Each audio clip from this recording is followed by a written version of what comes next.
మన ప్రభు రక్షకుడైన యేసుక్రీస్తు ప్రశస్తమైన నామములో ఈ కార్యక్రమాలు వీక్షిస్తున్న మీ అందరికీ మా పరమ యెరూషలేం మినిస్ట్రీస్ ద్వారా హృదయపూర్వకమైన వందనాలు తెలియజేస్తున్నాం. దేవుని మహాకృపలో మరి ఈ క్రిస్మస్ మాసములో మరి దేవుని కృపను బట్టి ఈ లోకమునకు సశరీరుడిగా వచ్చి సర్వ మానవాళ్లను ఆయన రక్షణ అనే వెలుగుతో ప్రతి ఒక్కరిని రక్షించటానికి లోకరక్షకుడిగా వచ్చి ఉన్నారు. మీ కుటుంబాలలో దేవుడు అనేకముగా ఆయన రక్షణ ఆనందము కలుగు చేయాలని ప్రతి ఒక్క విషయంలో ప్రార్థన చేస్తున్నాం. మంచిది. ఈ శుభవేళ పరిశుద్ధ గ్రంథంలో నుండి మత్తయి సువార్త రాసినటువంటి మొదటి అధ్యాయము 16వ వచనం చదువుదాం. యాకోబు మరియా భర్త అయినటువంటి యోసేపును కనెను. ఆమె యొద్ద క్రీస్తు అనబడిన యేసు పుట్టెను.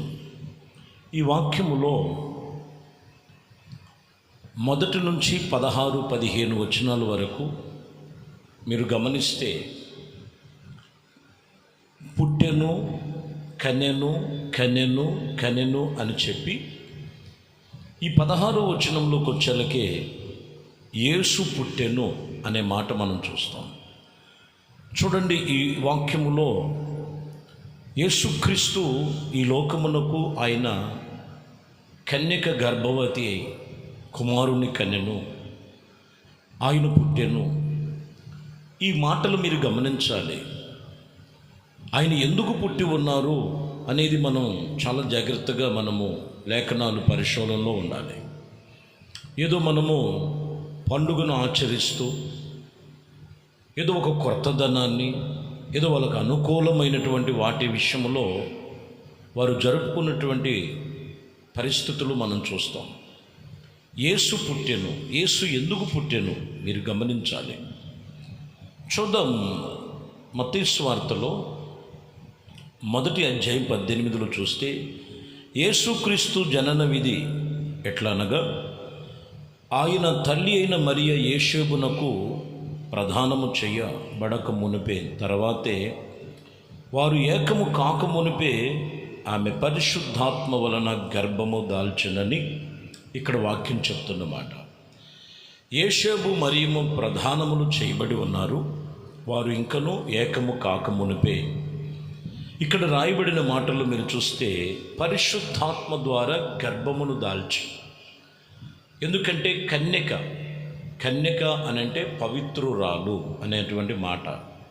పవిత్రురాలైనటువంటి కన్యక మరియమ్మ గారు యొక్క యేసు ప్రభువారు ఎలాగా ఆయన పుట్టెను అనేది మనం చూస్తే, ఒకటి పరిశుద్ధాత్మ ద్వారా గర్భమును దాల్చి యేసుక్రీస్తు పుట్టెను. ఆయన ఈ లోకమునకు ఎందుకు పుట్టి ఉన్నారు అనేది మనం కొన్ని విషయాలు మనం ధ్యానించుకుందాం.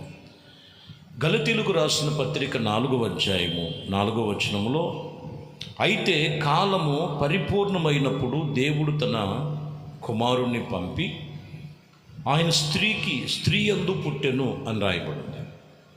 యేసుప్రభు వారు ఒక్కడే స్త్రీ సంతానం. ప్రతి మానవ జీవితం అంతా కూడా స్త్రీ పురుషుని సంతానం అని జ్ఞాపకం చేసుకోవాలి. కాలము సంపూర్ణమైనప్పుడు యేసు ప్రభువారు తన కుమారుని పంపినట్లుగా రాయబడి ఉంది. తండ్రి కుమార పరిశుద్ధాత్మ త్రిత్తమై ఉన్నటువంటి దేవుడు. ఇక్కడ మీరు గమనించినట్లయితే యేసుక్రీస్తు ఆయన ఎందుకు పంపబడి ఉన్నారంటే పరిపూర్ణతలోనికి మనిషిని నడిపించాలని వాక్యం చెప్తున్న మాట. ఒకటి పరిశుద్ధాత్మ ద్వారా పుట్టినవారు, రెండు పరిపూర్ణమైనటువంటి దేవుని సన్నిధిలో పరిపూర్ణత చెందటానికి ప్రతి మానవ జీవితం యేసుక్రీస్తునందు భయభక్తులతో పాపమును విడిచిపెట్టి పరిశుద్ధమైన జీవితం జీవించటానికి పరిపూర్ణత ప్రభు అయిన యేసుక్రీస్తులో ఉన్నదని మనము ఆయన ఈ లోకమునకు పంపబడిన క్రీస్తు అని వాక్యం చెప్తున్నమాట. రోమేలకు రాసిన పత్రిక 9వ అధ్యాయం 5వ వచనంలో, పితరులు వీరు వారిలో శరీరమును బట్టి క్రీస్తు వీరిలో నుండి పుట్టెను. క్రీస్తు శరీరములో వీరిలో నుండి పుట్టెను. అయితే ఈయన సర్వాధికారి అయిన దేవుడు నిరంతరము స్తోత్రార్హుడై ఉన్నాడు. ఈ వాక్యములో మీరు గమనించినప్పుడు స్త్రీ సంతానములో నుండి ఈ శరీరములో నుండి జన్మించారు, కానీ ఈయన ఎవరు అనంటే సర్వాధికారి అయిన దేవుడు. సమస్తమును సృష్టించాడు. ఆయన సమస్తమును సృష్టించాడు. ఆదాముని అవ్వను ప్రారంభము నుంచి. అందుకే అంటారు, ఆదాము అవ్వ వారి వలన ఈ లోకములో కొన్ని ఆజ్ఞ అతిక్రమించి పాపం వచ్చి ఉన్నది. ఆ పాపము విస్తరించబడుతున్న వలన ప్రభు అయిన యేసుక్రీస్తు రెండో ఆదాముగా వచ్చి, ఆయన సర్వాధికారి అయిన దేవుడు, ఆయన వలన నిరంతరము స్తోత్రార్హుడైనటువంటి సర్వశక్తిమంతుడు సన్నిధిలో ఆయన వలనే రక్షణ పొందాలి, ఆయన వలనే విడుదల పొందాలనే వాక్యము చెబుతున్నటువంటి మాటలను బట్టి యేసు ఈ లోకమునకు పుట్టెను. ఆయన సర్వాధికారి అయిన దేవుడు. ఆయన మానవుడు కాదండి. మానవ శరీరములో నుండి వచ్చి ఉన్నారు, మానవులు అనుకొనుచున్నారు కొందరు. ఆయన సర్వాధికారి అయిన దేవుడు. సమస్తమును, ఆయన భూమిని ఆకాశమును సమస్తమును సృష్టించటమే కాదు, నరులను నాసిక రంధ్రములో జీవవాయువును ఊది జీవాత్మ కలుగుమనగానే ఆయన మాట చేత సృష్టించిన సృష్టికర్త. ఆయన పేరు నజరేయుడైన యేసు. ఆయన ఎవరు అనంటే సర్వాధికారి అయిన దేవుడు. 13వ అధ్యాయము 23వ వచనములో మనం చదువుతున్నాం. ఇక్కడ మీరు గమనించినట్లయితే అతనిని సంతానము నుండి దేవుడు తన వాగ్దానమును పంపి, వాగ్దానము చొప్పున ఇశ్రాయేలు కొరకు రక్షకుడుగా యేసు పుట్టించెను. చూసారా? ఈ వాక్యములో మీరు గమనించినట్లయితే రక్షకుడు ఏం తీసుకొని వచ్చాడంటే రక్షణ తీసుకొచ్చాడు. ఇశ్రాయేలీయులందరూ వాగ్దానమును బట్టి రక్షకుడగు యేసు పుట్టెను. పాపము నుంచి విడిపించి, శాపము నుంచి విడిపించి, భూమిపైకి ఆదాము ద్వారా పాపము వచ్చి ఉన్నది. యేసుక్రీస్తు రక్షకుడు ద్వారా పాప విమోచన కలుగు చేయటానికి ఈ లోకమునకు ఆయన పుట్టెను.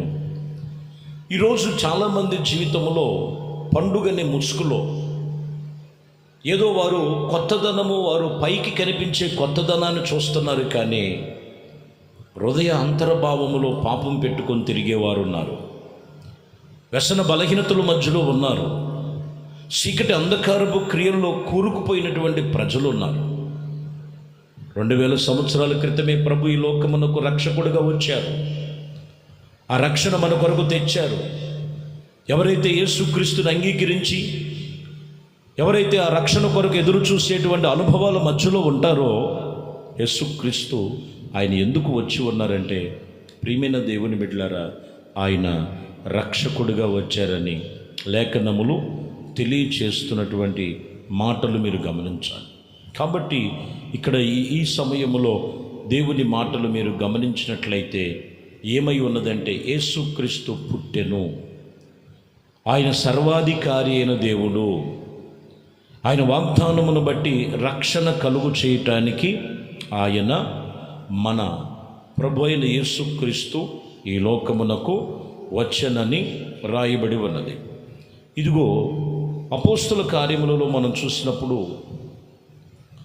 మనం చదువుతున్నటువంటి ఆ వాగ్దానం ఏమై ఉన్నదంటే రక్షించబడటానికి. ఈరోజు వాక్యం వింటున్న ప్రియ సహోదరి సహోదర, ఎంతమంది ఈరోజు రక్షణ పొందుకొని ఉన్నావు, దేవునితో నిబంధన చేసుకొని ఉన్నావు, దేవునితో తీర్మానం చేసుకొని ఉన్నావో ఒకసారి జ్ఞాపకం చేసుకొని, ప్రభా నేను ఇంకనూ బలహీనంగా ఉన్నా, నేను ఇంకా లోపములో ఉన్నాను అనేటువంటి శాపము నుంచి నువ్వు తప్పించబడాలి. ఎందుకంటే లూకా సువార్తలు 2వ అధ్యాయం 11వ వచనములో మనం చదువుతాం, దావీదు పట్టణమందు నేడు రక్షకుడు మీ కొరకు పుట్టి ఉన్నాడు, ఈయనే ప్రభు అయిన క్రీస్తు.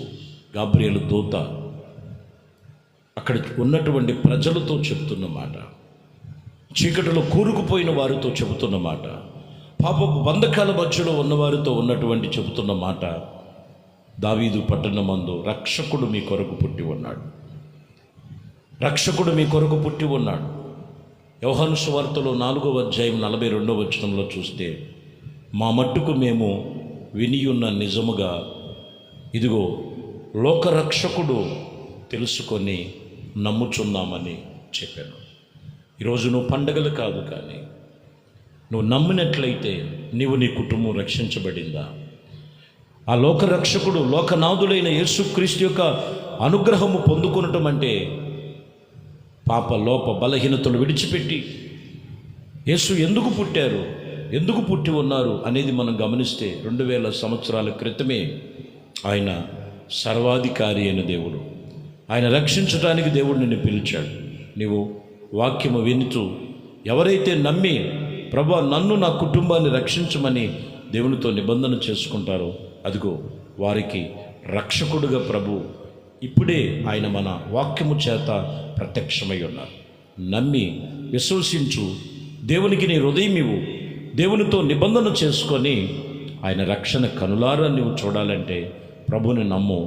ఇదిగో ఆయన ఈ లోకానికి పుట్టినది నిన్ను నీ కుటుంబాన్ని ఆ లోక సంబంధమైన పాప బలహీనతలోంచి విడిపించటానికి. దేవుడు కృప మీ అందరికీ కలుగు చేసి ఈ శుభవేళ మీ కుటుంబములో ఆయన రక్షణ మీకు మీ కుటుంబానికి కలుగునుగాక. ప్రార్థన. పరిశుద్ధుడా, ప్రేమ కలిగిన తండ్రి, దయగలిగిన మా ప్రభువా, మీ శ్రేష్టమైన పరిశుద్ధ నామమును బట్టి మీకు వందనాలు. ఇదిగోనైనా ఈ ఉదయకాలమే ఈ లోకమును క్రీస్తు పుట్టెను, యేసు మాకు అనుగ్రహించను. ఆయన సర్వాధికారి అయిన దేవుడు, ఆయన రక్షించుటకు వచ్చిన దేవుడు. మా మట్టుకు మేము నమ్మాం ఈయన నిజముగా లోకరక్షకుడని. ప్రభు, ఈ మాటలు వినిన ప్రతి ఒక్కరి హృదయములలో అట్టి వాక్యమును నీరు కట్టి ఫలింపు చేసి మిమ్మల్ని తెలుసుకొని ఆ హృదయాలలో చొచ్చుకున్నటువంటి ఆ బలహీనత పాపమును విడిపించి మీ రక్షణ పొందుకునే భాగ్యం మీ బిడ్డలకు దయచేయమని, మహిమ ఘనత ప్రభావాలు మీకే పొందుకోమని నజరేయుడైన యేసుక్రీస్తు నామములో ప్రార్థించి వేడుకొనుచున్నాము తండ్రి. ఆమేన్. ప్రభు మిమ్మల్ని దీవించి మీ కుటుంబాన్ని ఈ శుభవేళ అన్ని విషయాల్లో ఆయన రక్షణ మీకు మెండుగా కలుగునుగాక. ఆమేన్.